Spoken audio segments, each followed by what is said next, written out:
Maximize your influence. Kurt Mortensen is the author of Persuasion IQ, Laws of Charisma, and the best-selling book, Maximum Influence. Welcome back to Maximize Your Influence. Kurt Mortensen here, podcast 545.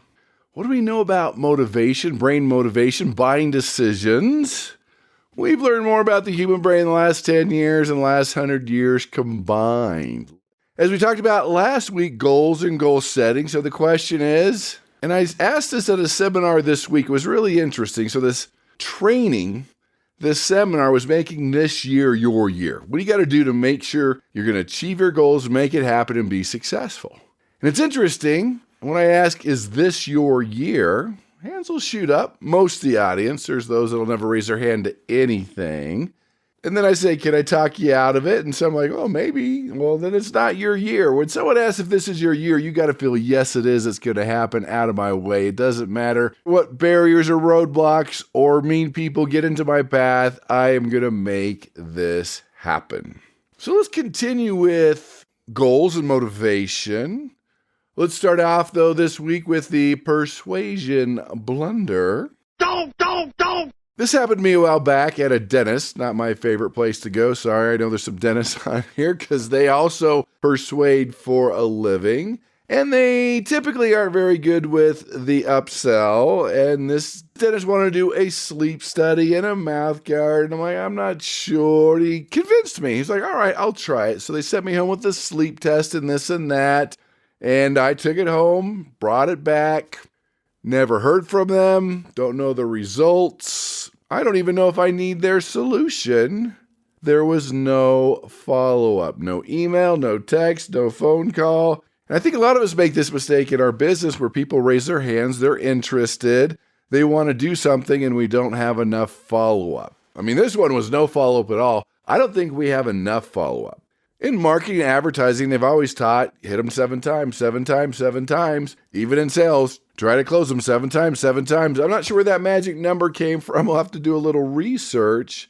But blunder number 1, no follow-up. Blunder number 2, poor follow-up. Blunder number 3, not enough follow-up.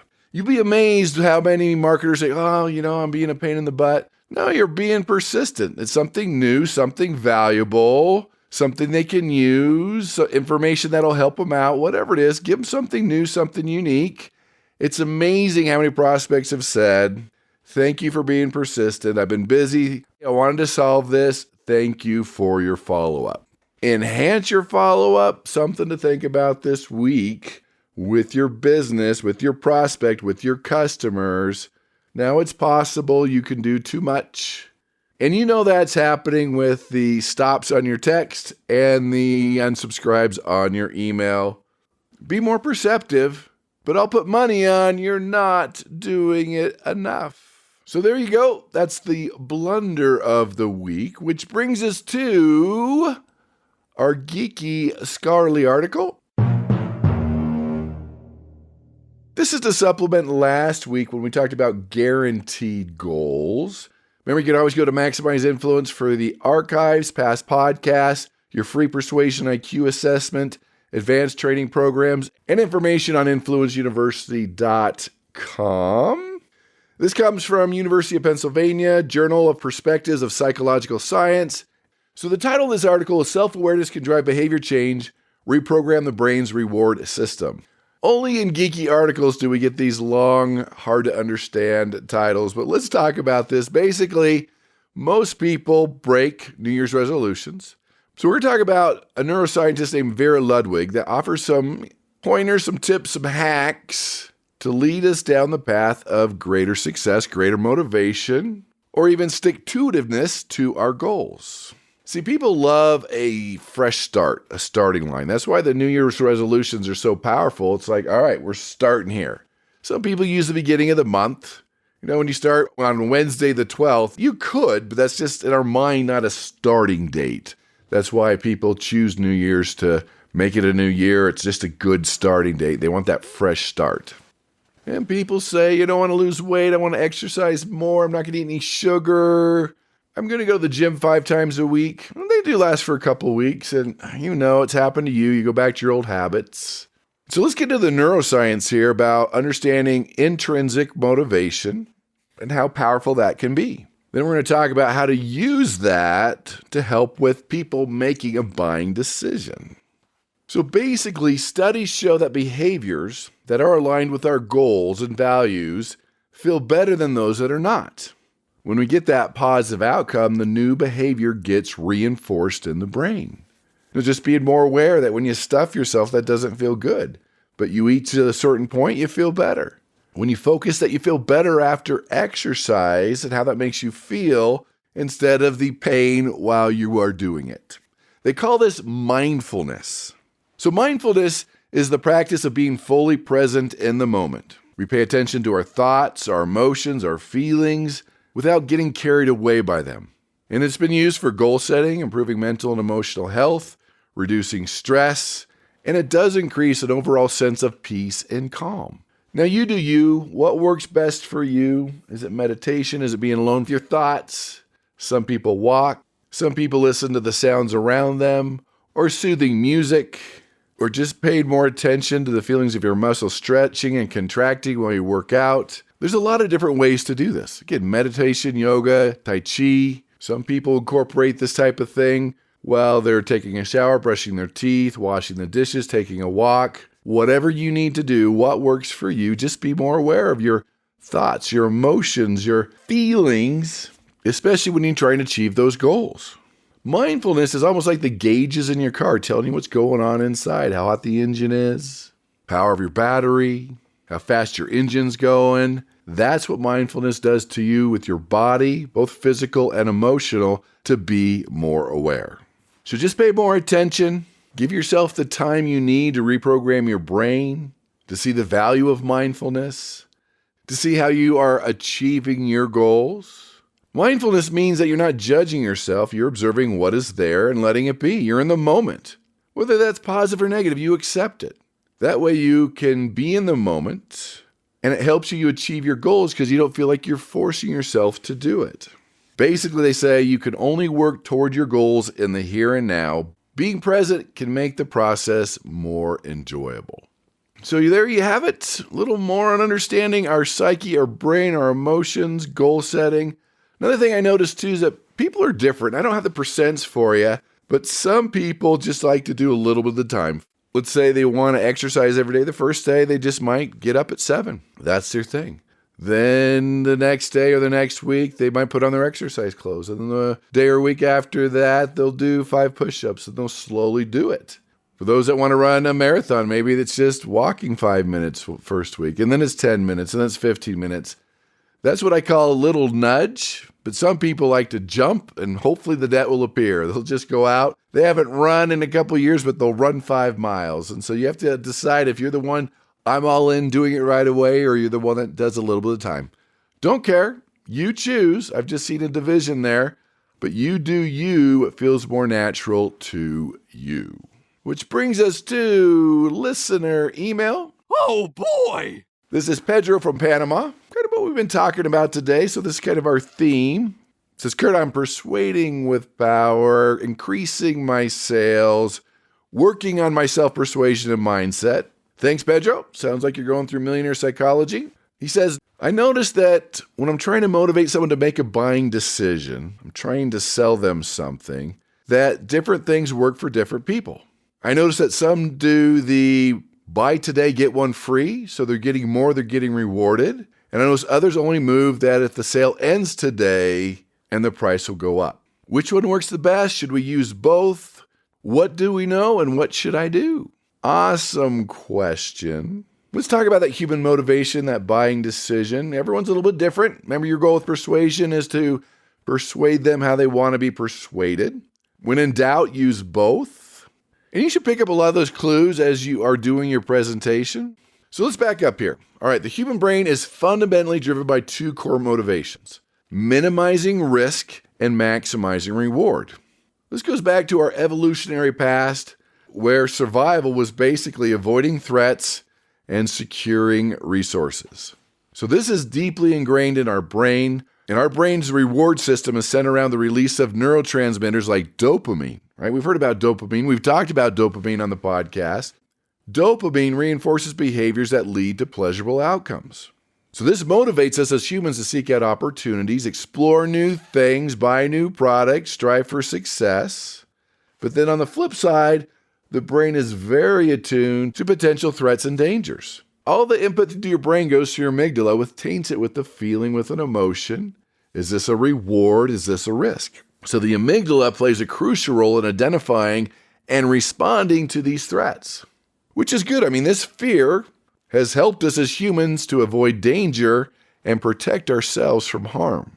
So we have this balance between risk and reward, and that's also used in buying decisions or when we make major life choices.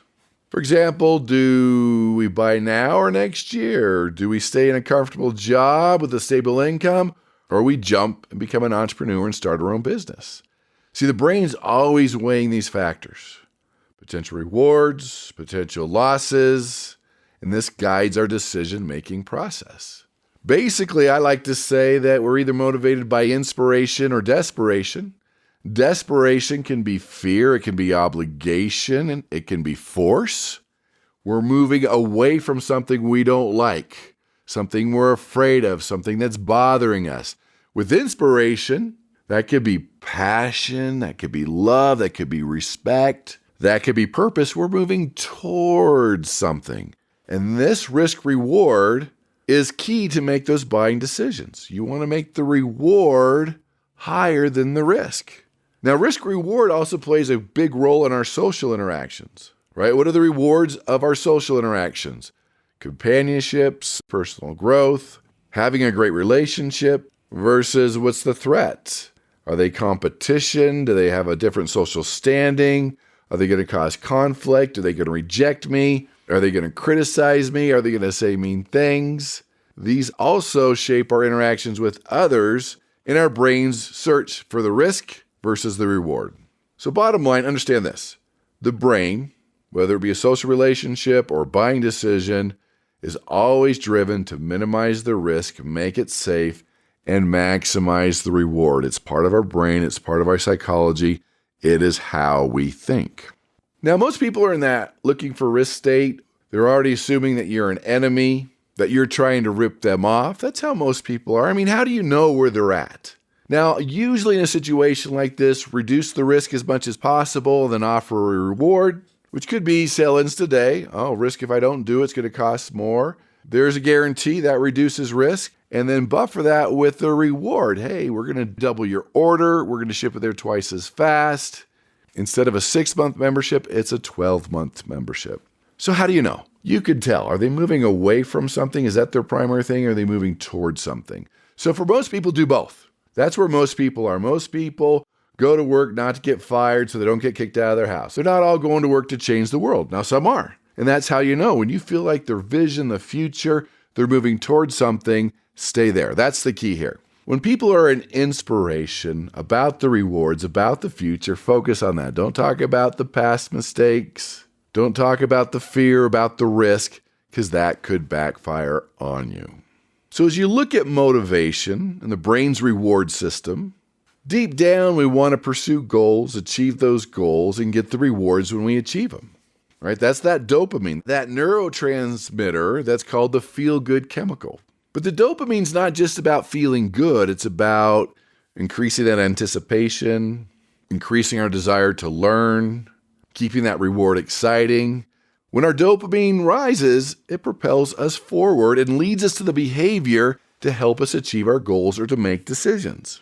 Because most people focus on these external or intrinsic rewards, bonuses, incentives, promotions. These rewards can, for the short term, boost motivation, but they have their limits. But it's basically short term. They don't sustain a long-term engagement because a reward becomes an expectation. If I reward you for playing with puzzles, college study, by the way, I'm not going to play with them unless you pay me. It becomes an expectation. When you're doing an end-of-the-year bonus and they expect it, it has diminishing returns. You see, intrinsic or internal rewards are tapped into that dopamine, to your feelings of satisfaction, to that fulfillment. that you're making a difference, you're changing the world, you're part of a great team, you're an integral part of your company, you're part of something bigger, that directly taps into your brain's reward system. I mean, a lot of times external motivations work, they're very short term, and they work really well for day-to-day operations. They don't work for problem solving, high-end thinking, or creativity. They actually stifle it. But if you're doing day-to-day things like fill up 50 boxes, short-term rewards can work very, very well.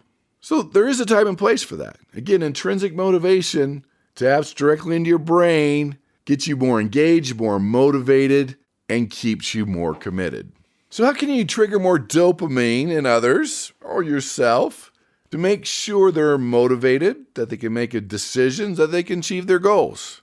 Well, dopamine works better when there's immediate feedback. The brain loves feedback, especially when it's positive and immediate. So when you can regularly acknowledge achievements immediately, even small ones, it triggers dopamine, reinforcing that behavior in yourself and others, and it works. So immediate means right now, not end of the week, not end of the month, not end of the quarter. The faster, the better. Hopefully right when it happens. The next thing for that intrinsic dopamine motivation is your job is to create or foster a sense of purpose, that people are making a difference, that we couldn't do it without you. You're an integral part of the team. Our success is because of you.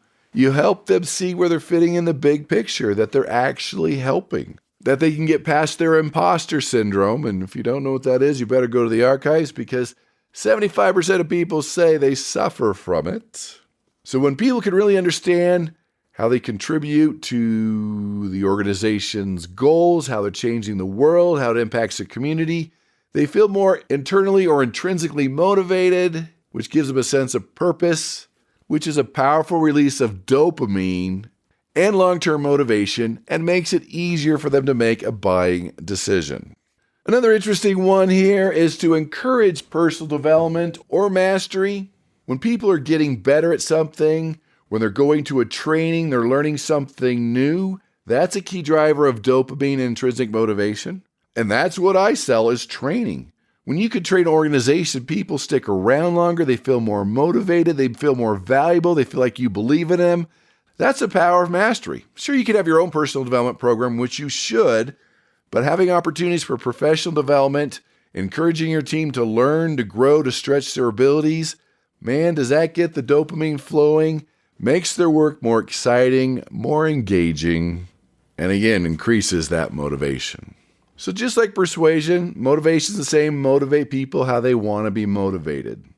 But for the most part, everyone wants to reduce risk and increase rewards. And as we talked about, there's extrinsic or external rewards, which often lead to what's known as the undermining effect, where these external incentives, these rewards, diminish internal motivation. You're doing it for the reward. Another thing, if rewards are perceived as controlling or unfair, they can backfire, which leads to no dopamine, lower engagement, lower motivation, and even resentment.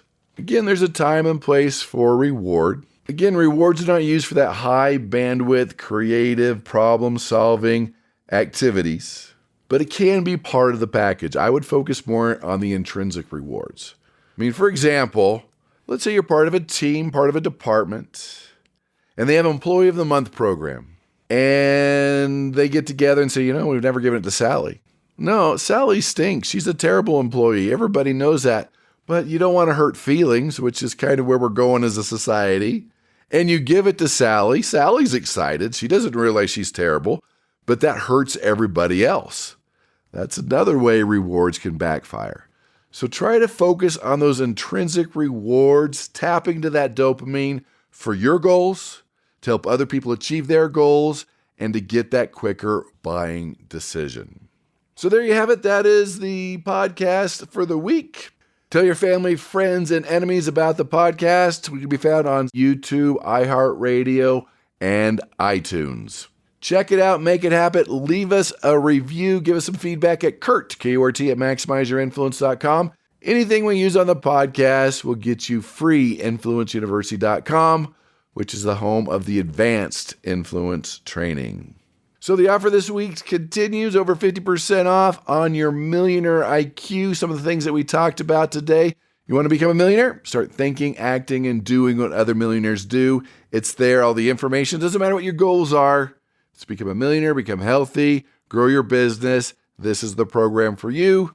Click on your email or go to podcast 545 for details. So there you have it. Learn to reduce risk, maximize reward, become a better motivator, a better influencer, better negotiator, better at achieving your goals, and go out and persuade with power.